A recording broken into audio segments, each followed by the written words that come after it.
Mark is a father. Mark is a spouse. Mark is a phenomenal gentleman. His children, his two boys, actually went to Coastal Academy and then to Classical Academy High School. He does a lot of national work with a lot of different organizations and a lot of different school districts. And he is encouraging, he is kind, and he is thoughtful, and he's so knowledgeable. And I know that we're really going to enjoy our time together this morning. So let's give it up for Mark Reardon.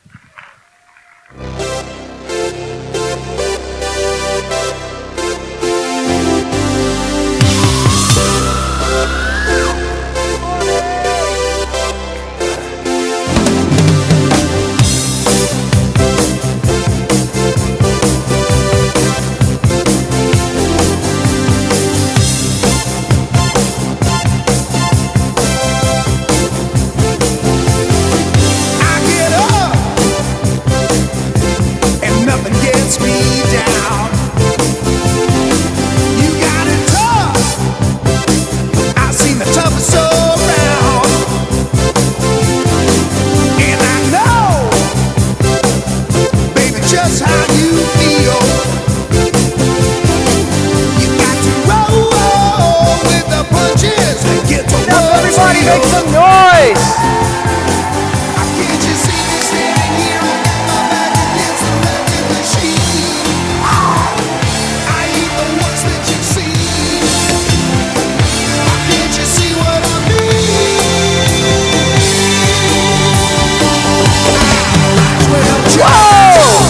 Welcome to Jumpstart, everybody! All right, you can stay standing. Here's what's up. We're going to be proud and loud this morning. What's going to show up on the screen is the logo of your school and your name. So when you see it, give it up, because I'm sure you think your school is the best school. Let's get started. The Classical Academy Bears! Woo! Coastal Academy Dolphins! Classical Academy Vista Sharks! Coastal Academy High School Stingrays! The Badgers of Classical Academy Middle School! And Classical Academy High School and Online Caymans! Woo! You can go ahead and have a seat.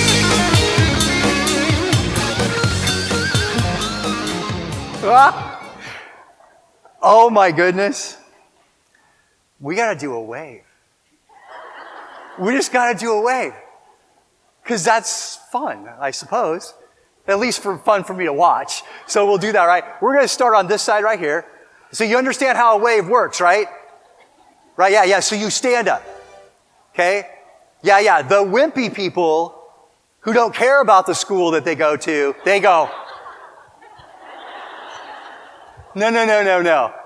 Yo, you're loud, you're proud. All right, here we go. We're gonna start on this side. Ready? Go. Oh yeah. It's coming back. Woo! That was awesome.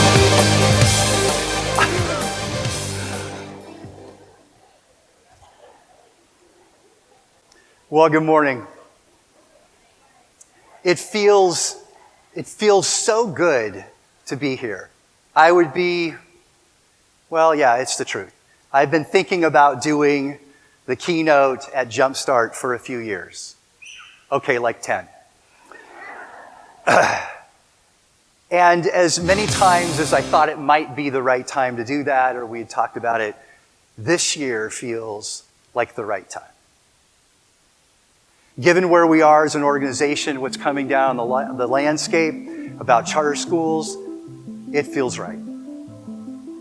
So it's so good to be here with my colleagues, educators, yes, fellow parents.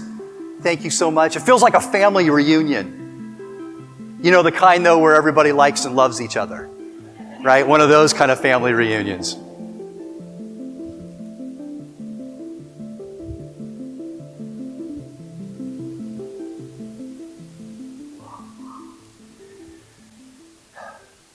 I can still remember like it was yesterday. Sitting on the hearth of the fireplace that my father built in our family room. I could still feel his hand on my right knee. It was going to be one of those talks. Because see, I just shot my sister with an arrow. And it hit her just below the eye. Yeah, that's what my mom said.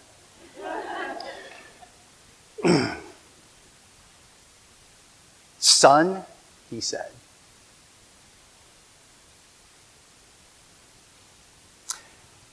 And it could have been that time where I actually swore at my brother and I called him Dad explained that it was a female dog.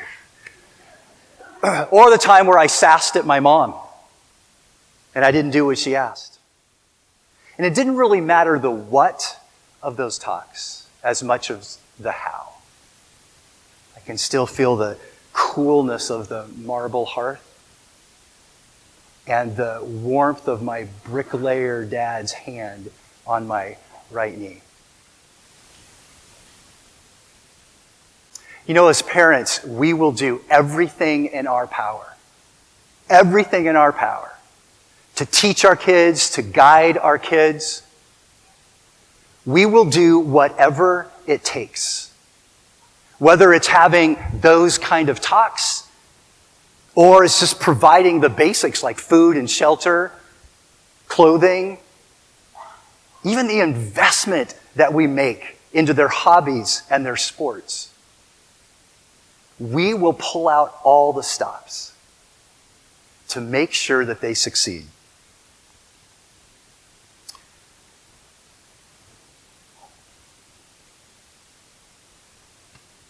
We'll admonish, we'll encourage, we'll edify, we'll guide, and we'll protect. Because there is nothing too good for our kids. Yes? Absolutely.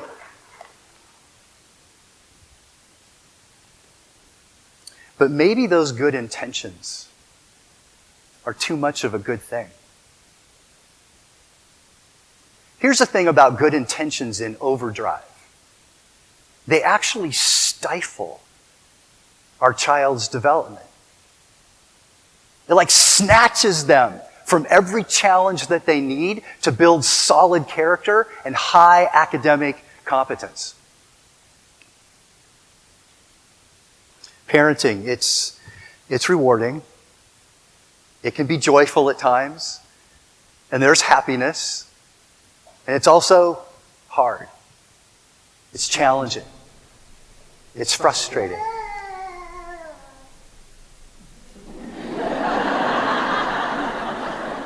She feels it. Right there. Yeah, and it's also humbling. And it's easy. It is so easy in the day-to-day, the hustle and the hassle. It's all too easy to assume our child's responsibility, to even lower expectations in the name of convenience and possibly even our own comfort. Well-intentioned, are we? For certain. Over-parenting? It's easy, if it's not only tempting, to fall into these I'll just say it, parenting in overdrive. It's so easy. The stress that we're under, the expectations that we place on ourselves and that society tries to place on us. And in the midst of all of that busyness and all of that hassle, it's easy to choose the quick, the short-term fix, rather than setting a foundation for the long term. So here's what we're going to do this morning. We're going to unpack this thing called, parenting, but we're going to look at it from over-parenting. We're going to unpack that for a little bit. We're going to look at some ways in which we might have a tendency to over-parent. We'll take a look at some causes, some consequences, and then we're going to wrap it up with an affirmation or two about the truth that we're really doing a lot of great stuff for our kids. I have a little confession to make. I didn't want to homeschool our boys.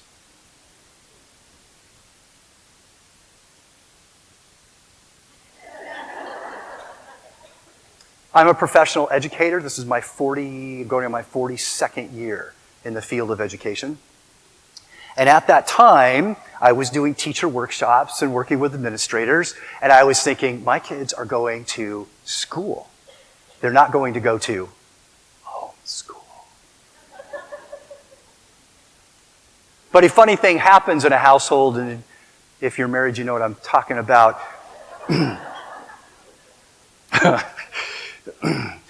Yes, I come home one day. Lynn, my wife, where's Lynn? Where are you, sweetheart? Oh, you can stand up. That's good. Oh, yeah. Yeah, I'm smiling now. She comes home and she says to me, we're going to homeschool the boys. It wasn't, what do you think about homeschooling the boys? It was, hey, I have this kind of crazy idea. You want to explore it with me? No. It was, we're homeschooling the boys. I've already ordered the curriculum. I've got student furniture coming in. Repainting that room. Turn it into a whatever. And here's the reason why. Because I asked. You know how busy I am, I said. I'm not going to be around. I'm going to shoulder a lot of this. And this is what she said to me. I'm not ready for my boys to be away from me that much. Not right now. I want to continue. We need to continue to have influence in their lives. How do you argue with that? Right? So, here's the rest of the confession. We were successful at some things. We were successful in a whole lot of things. And we were less than successful. We often felt like we just made some really good choices, but honest, we made some bad choices. I cleared this with Lynn before I said this out loud. We just made some bad choices. It felt like we were filming the good, the bad, and the ugly as we were working with our kids. And there were choices that we made.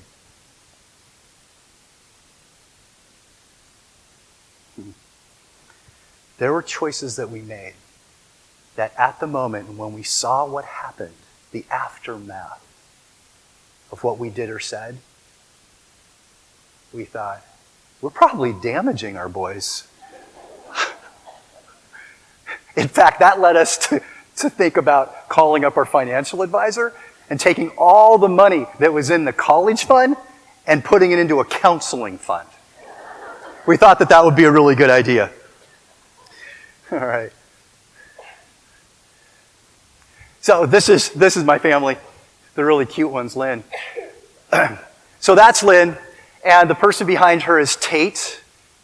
It's blurry because he doesn't sit still. He's kind of like that. And then we don't know those people. We just kind of did the selfie thing, so they're not real. They have nothing to do with us, actually. This is Noah. Noah is my relationship guy, wears his sleeve, still calls mom every single day. That's him. Maybe you taught Noah or Tate, I'm not sure. And then, this is me. That's what they call me, the ancient one. So now that they're 23 and 19, Noah 23, Tate 19, now that they're that age, we actually are pleased with who they are becoming. And we're pleased with the choices that they've made. And that has a whole lot to do just with their sheer willpower, the grace of God. But it's also a testimony that even in the midst of all of that good, the bad, and the ugly, all of those moments when we were questioning what we were doing, even in the midst of all that, we did a whole lot of things that were just the right thing to do. In hindsight, our parenting, in hindsight, I could see how our parenting showed up in different approaches, and so maybe you could relate to any of these. Anybody want to care to guess what that is? Yeah, there were times we were like helicopters, just hovering. Now, I don't know if you've ever seen those police helicopters before, right? You've seen those? You probably heard them. Somebody from somewhere is speaking, like the voice of God, right? And that's what it was like sometimes, when we would just go, "Hey, did you get that homework done yet?" From across the house. "That project better get done before I get to the table."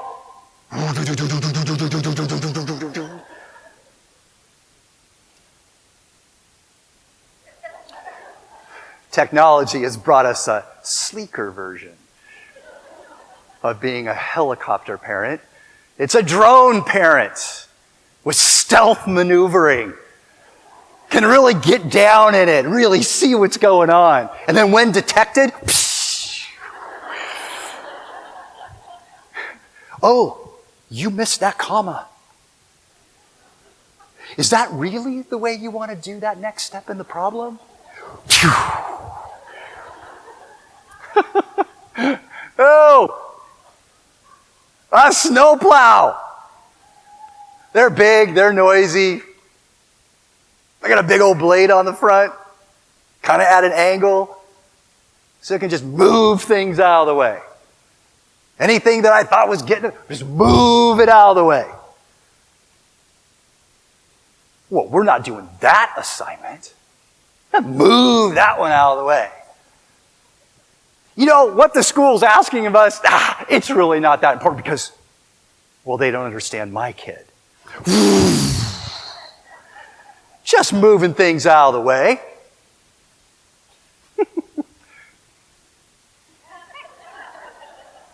Yeah, it's a Roomba. It's a little dirt devil with wheels and a mind of its own. It darts about, it's bumping into things, it's changing direction as it's trying to get its job done. Kind of look like scattered schedules. Not much of a plan for the day. And kind of only doing surface learning as we were trying to get through our day. All right, save one of the best ones for last. It's a Zamboni. That's what it's called. And if you've ever seen one of these at the ice rink, they come out like after the period or whatever, and their job is to smooth out the ice so it returns to this nice, clear, clean surface. So we'd find ourselves cleaning up toys after playtime, books after homework. We'd even be cleaning up, I don't know, do I go here yet? Like even cleaning up the choices that they made. It was painful. Or even bearing some shame or guilt or an immense amount of responsibility for some bad choice we made, or maybe the lesson didn't go well. And we'd say things like, "Oh, it's all my fault." Well, we wouldn't say it to them. But behind closed doors, like, "Oh, I know it was all my fault." No, it was all your fault. Mostly mine.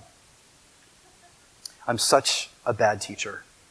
I'm not sure they're learning anything. Just cleaning up behind, even to the place of over responsibility, over apologizing. Well, all these things have one thing in common. They're machines.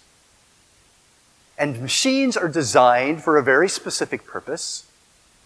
They're designed to accomplish a task, to produce a result with little to no errors. But machines are full of oil and not blood. They have circuitry but not a brain. And they have gears, but not a heart. And although designed to accomplish a very specific purpose, they do not know how to handle the complexities of life. Like, oh, I don't know, homeschooling little humans.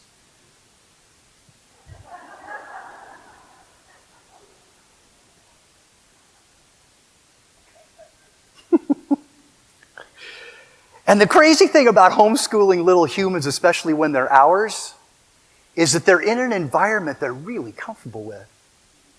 Have you noticed that? Like they think they can just get up from the school table anytime they want. They think playtime is an option at any moment. They're comfortable. It's the routines of the house. What do you mean I can't wear my pajamas when I do math? Not that that's bad, by the way. I did math in my pajamas once or twice. And you have a mom, a dad, or an aunt, an uncle, a guardian, somebody who's playing teacher and principal. Now just think for a moment from your student's perspective. Like they either think you're schizophrenic because they don't get, have you noticed they don't get the role switch? Have you noticed that? Unless, of course, you said, you know, when we sit at the table, I'm your teacher.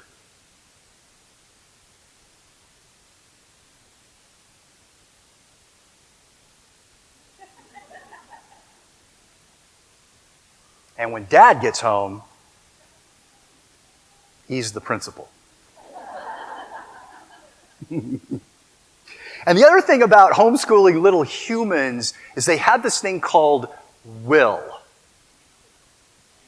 And that will sometimes shows up as compliance, sometimes shows up as obedience, but a whole lot more times, more than we would ever care or wish or dream that it would be, obstinance. Now, I know I'm not talking about your kid, somebody else's kid, because I'm sure yours are angels sometimes. And if you homeschool older children, not only do they have a will, they have this alien-like feature called hormones. And these otherworldly kind of behaviors, they show up like at random. Like, where did that come from? At one moment, they've got the world by the tail, right? The world's mine, I'm conquering, I can do anything. And then it's like, by the time they get up from the dinner table, it's, world sucks. I hate the world, everybody hates me. Like, what? Was it the beans? I don't know what happened to you. What happened to you? And these episodes, sometimes they just last for a moment. And we go, whew, that was just a moment. And then sometimes they're like hours and days. And then there's other times, and you know if you have an older student who's got this alien hormone thing going on, you know that it feels like it's a decade. Like, are they ever going to come out of this thing? What happened to my kid? And with these dynamics at play, it's so easy to overparent. And why not? There's a need for cleanliness and orderliness, law and order. There's a need for timeliness. There's a need to get things done.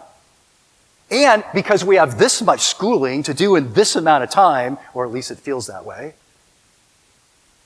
we want things to go well. Now. Let's just get it done, huh? Come on, get that handled. Finish up that project. We got a few other things we need to do. Hop, hop, hop, hop, chop, chop, chop, chop. Let's go, let's go.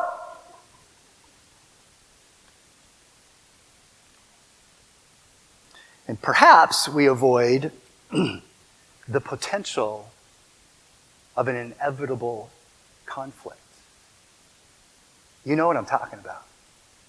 Oh, if I say that to them right now, they're gonna,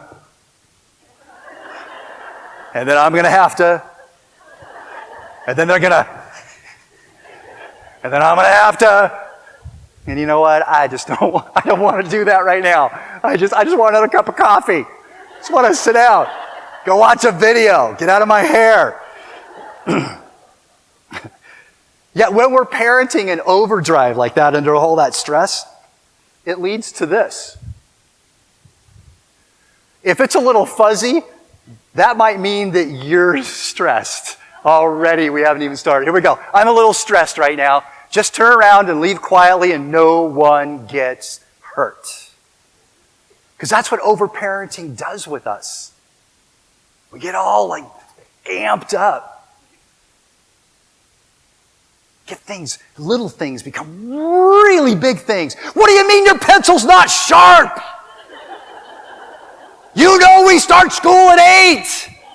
Get your things material. It's like, it's a pencil. That's all it is. It's just a pencil. So how does overparenting show up? Here's a few ways. Being over-purposeful. Everything has a purpose. Everything has meaning. Every moment is a teachable moment. Overcommitted we get to every opportunity. The new things that's happening at the museum. Let's go check what's happening in the park. Oh, we need to go over to this other place. Oh, you know that there's this big fair going on someplace else. We are over-purposeful. We think that if a little of a good thing is good, then a lot of a good thing must be even better. So we got to get in all the schoolwork, but we can't miss that, or we can't miss that, or that opportunity, or call somebody, or write a letter, or a note. We can be over-accountable.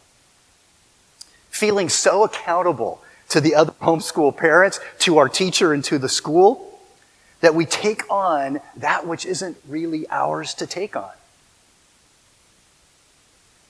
When we fail to be perfect, when we blow it, we can feel such a weight of accountability that we can go into meltdown. We could beat ourselves up. You're looking at me like you've never done that before. Right? Maybe not out loud, maybe not really physically, but we're walking around going, oh, man, I sure wish that was different. I sure blew that. I missed that opportunity with them. Oh my goodness. Start transferring that college fund. We can be over-respectful. Little me, big you. In not wanting to hurt their feelings, diminish their creativity, dampen their ability to make suggestions. We're too easily persuaded. We capitulate to their requests far too easy, just so we can avoid conflict. Let's got another one. Over-encouraging. Over-encouraging. Well, everybody gets a ribbon. Everybody gets a trophy. You get a star for the end of the day, even though you only did 10% of what you're supposed to do today. Because I'm sure you had some sort of effort that went in there. Over-encouraging. You know what? You're the smartest kid ever. Ever. You're not just going to be the president. You're going to own the whole world. You're going to be the first one on Jupiter. Over-encouraging. Over-novel. I know, it sounds a little weird saying it like that. No routine, always spontaneous. The next thing, the next new shiny object, the next special project. If it's new, it's got to be good. They can't miss that opportunity. And that gets me thinking about ADD and ADHD. And yes, they are conditions of a neurochemical imbalance. Absolutely.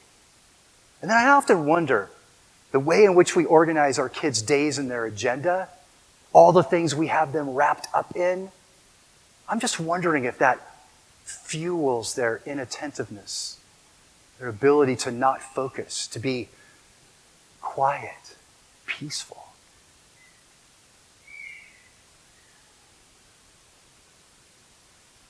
or we can be over tough, rigid, right, wrong, sharpen pencil, not sharpen pencil, right thing to do, wrong thing to do. We make the rules more important than our relationship.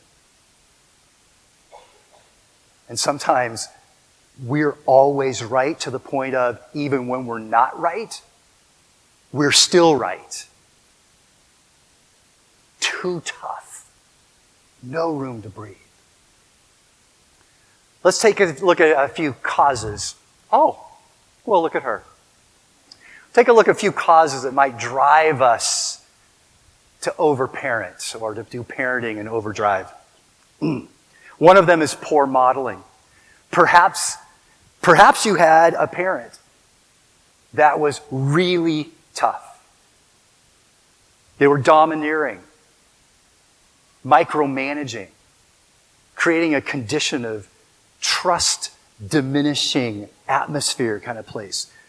And we don't want to experience those feelings. And so we just run in the opposite direction. We're not going to be like our parents. That was too stifling. I'm going to open up the gates. Here's another cause. Is loss. Oh, no, not before we get to that. We got to do this. You're probably thinking, well, what do I do about it? Here's what you do. In those moments, you simply breathe and you notice. Just breathe. Check the person next to you. Are they still breathing? Just breathe. And notice what's going on. And then here's what we do. We're intentional. We ask ourselves, what is the one thing that my child could be doing right now on their own? We acknowledge them when they do well or not quite well. And then we coach when they need it so they can get better at it. All right, here's another cause. Loss. Maybe it was a loss of a parent or a guardian, whether it's through divorce or illness. And now the remaining parent can compensate for that loss. They feel a great, immense sense of responsibility or guilt or a feeling of, I'm less than capable on my own right now. And so enveloped in these emotions, they do everything. They do the clean, they do the laundry, they do the washing of the dishes, they do the washing of the clothes. They take out the trash, they remake the bed, they pick up all the clothes. They complete the lab report after their kid goes to bed, or the essay. While the kid is doing the poster, commandeer it. Or take over the building of some special project like a robot. If this is happening, here's what we do. We breathe and notice.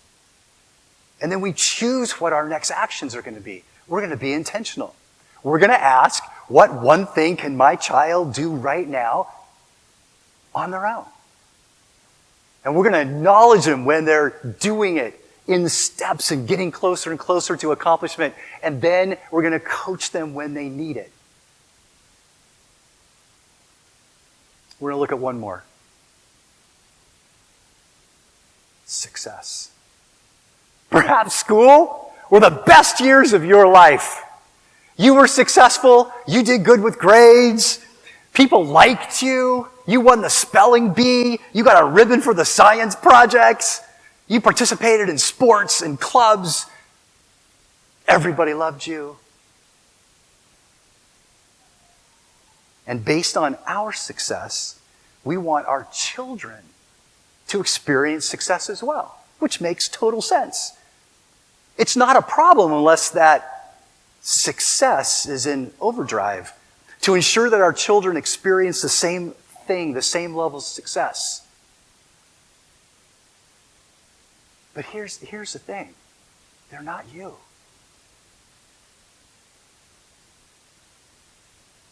So as we go with our success drive,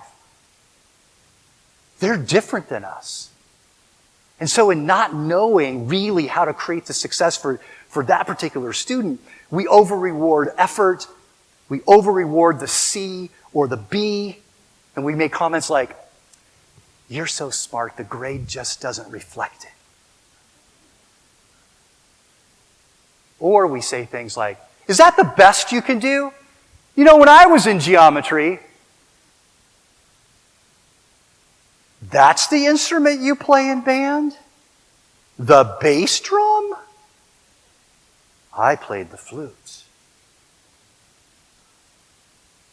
Oh, you know what? You should be in this sport or that club, just like your father was or your grandpa was." And I wonder if sometimes if we just do and say those things because we just want to make ourselves feel better. If that's happening, here's what you do. You should see a pattern happening right about now. Because it's simple, but not easy. Breathe and notice what's going on. Be intentional. Ask, what is the one thing my kid can do right now on their own? And then acknowledge them and coach them. So there are consequences of our parenting in overdrive. It's like black plastic over green grass. Our parenting in overdrive smothers. It can stifle. And if not put into check, it damages their character and their academic competence. Here's a few areas, just to make it clear. And I thought about not having this part of the talk this morning. But at the same time, if we have a propensity to put our parenting into overdrive, there are consequences.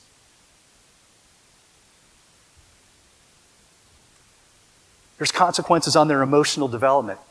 It creates dependency, a lack of trust, fear of making mistakes, a lack of emotional investment in the tasks at hand or the people they're with. It leads to apathy. Character. Parenting in overdrive creates a lack of self-discipline, a lack of initiative, laziness, both physically and mentally. It can lead to a sense of entitlement. Why? Because as I get older and mom or dad snatch the opportunities away from me for me to build my solid character and my high academic competence, they've done it before. I count on them to do it now. Their cognitive development. It creates a mindset of fixed intelligence and a limited belief in their own abilities. In-the-box thinking. And this is the part that we never see, and I know you know this because we all have this little internal voice in our head.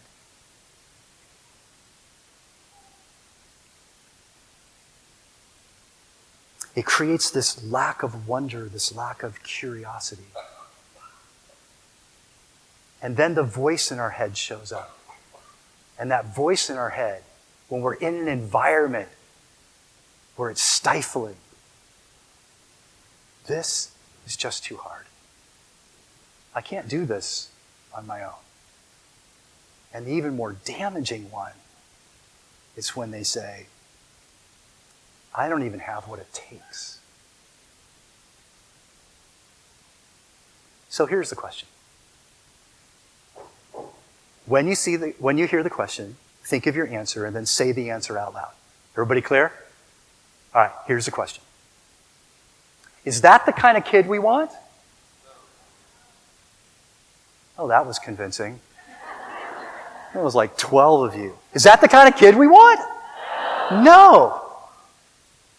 Now, before I go any farther in this little talk, I just want to make sure that even though those things are happening that we just talked about, The truth is they're human beings. The truth is their brains are malleable. The truth is that we can ask for forgiveness and move them to a new place. That's the great thing about being human and not working with machines. And knowing what the consequences are. Being aware of what might causing my parenting in overdrive just creates us. Maya Angelou said, the more I know, the better I do. Or do we desire a kid who's like this?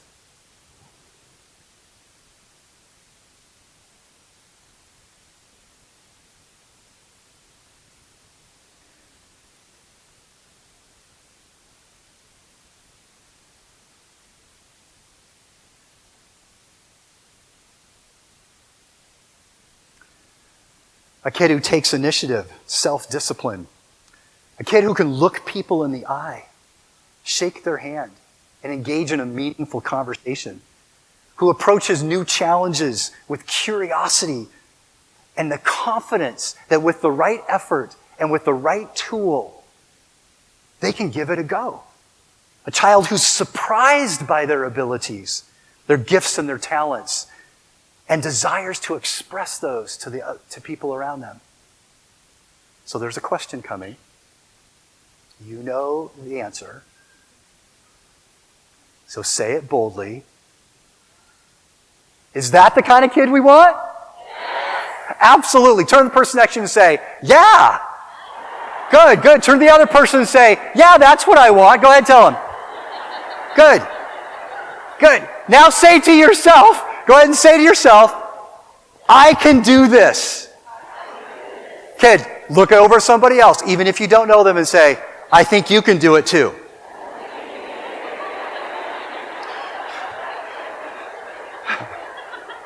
So if your yes is truly a yes, then let's build on what you've already created, what you've already invested in. Because here's what we know. We want it to be where our kids are successful. We want that. We desire that with everything in our being. And we know that we want, but also need to be the parent.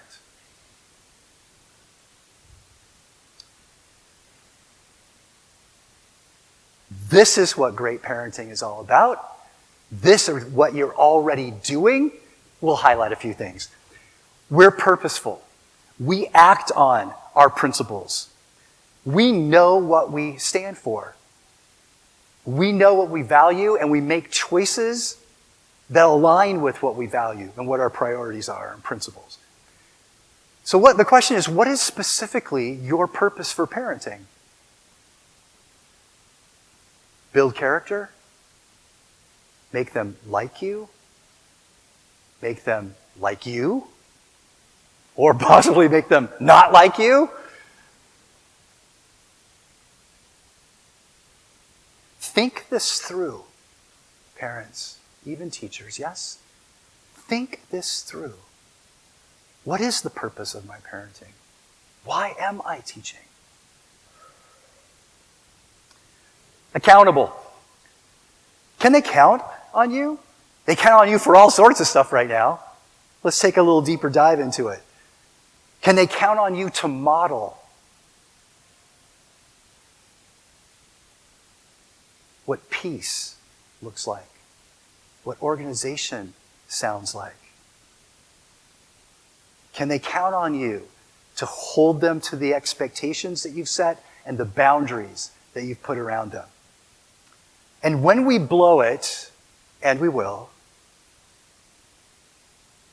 can they count on us to say, I blew it?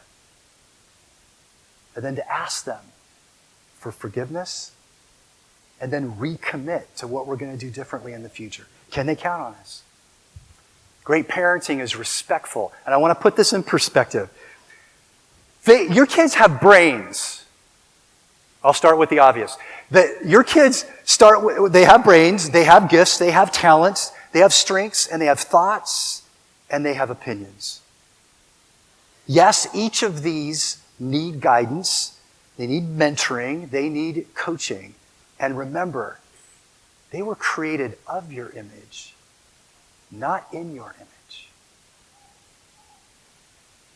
Discover what your child's brain is like, their opinions and their thoughts. Ask them what they think about relationships and family and religion and war and poverty. What do they think about politics? 4-year-olds have an answer. Honor that they have these qualities. Get to know them at this level. And so that they can use their strengths and their gifts and their thoughts responsibly. All right, encouraging. Comes from cardia, courage means heart, it means conviction. So here are things that parents say to their kids to encourage them. This is important. That's a great thing to tell a kid. This is important. If they say why, it's important. Did you forget I was the teacher? I believe you can do this. You're about ready to discover that you can. I'm here to support you, and I will do whatever it takes. Novelty. Every day, every moment brings something new. We want to explore that newness and that discovery, the unexpected. We need routines, we need traditions, we need reliable expectations to feel safe and supported, because when our brain is in that kind of atmosphere, then it can launch into creativity, higher order thinking, problem solving. And there's awe and wonder all around us all the time. Parents see those and invite kids to those moments. And tough. Mentally and emotionally. Yes is yes. No is no. And maybe, well, it's a maybe. And when I have more information, I'll tell you if it's a yes or no. Maybe we forgot that we were the parent. They are the child. Stay with me. This is my house.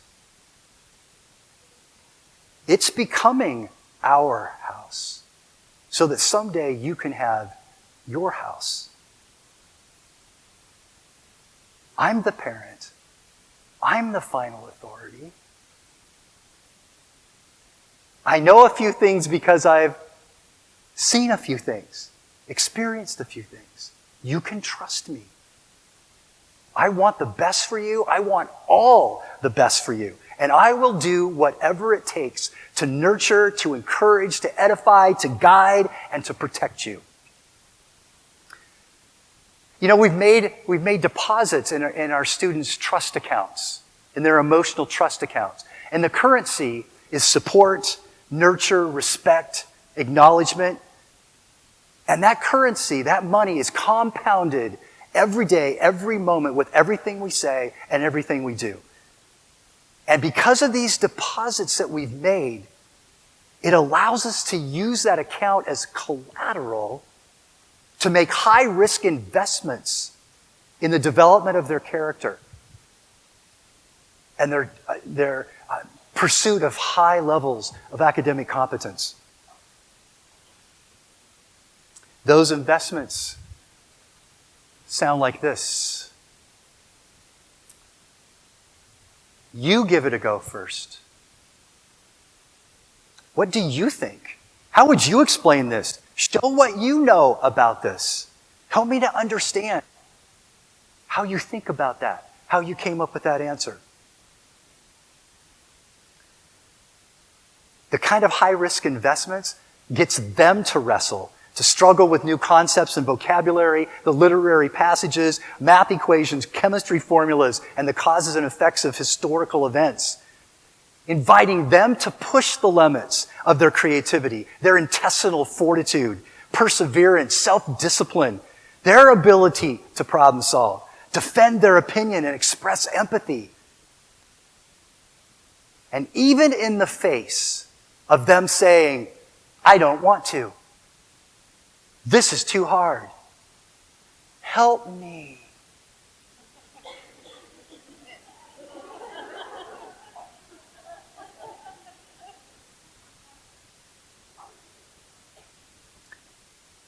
moments when they say, you don't love me. Because if you loved me, you'd help me. Even in the midst of all that, we, as parents, are relentless with grace and respect in the pursuit of them demonstrating that they are indeed thinkers, communicators, and achievers.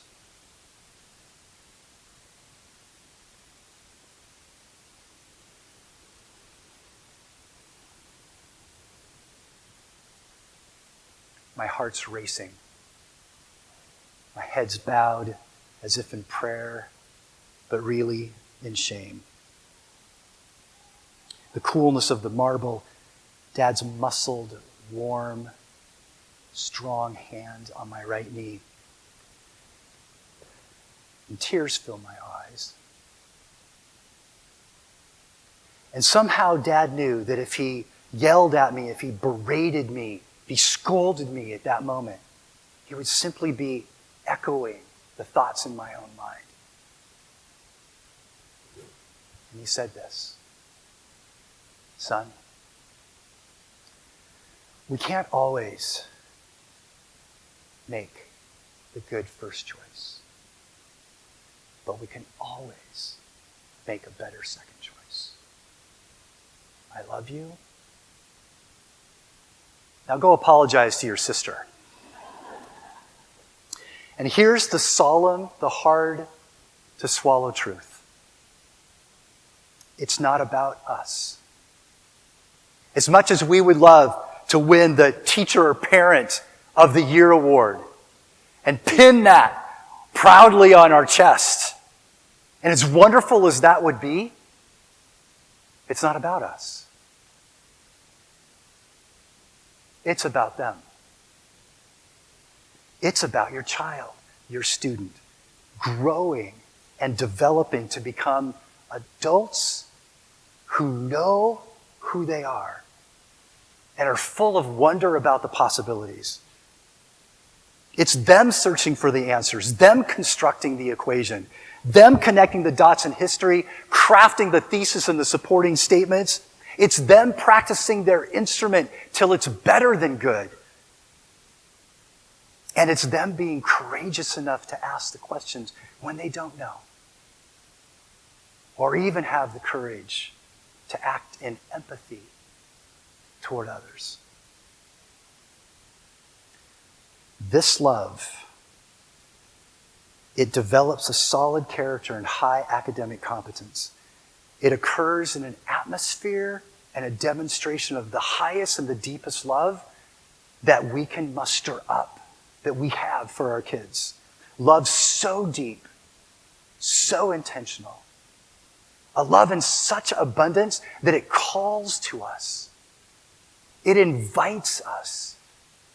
It commands us to challenge our students, to push our students, to guide them to the place of uncertainty and to the feelings of uncomfortable not knowingness, so that they discover who they are and what they're capable of.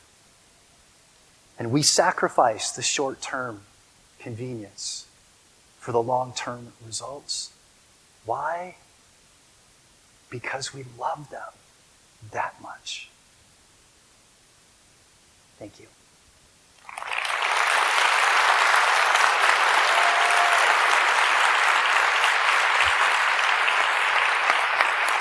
Love you.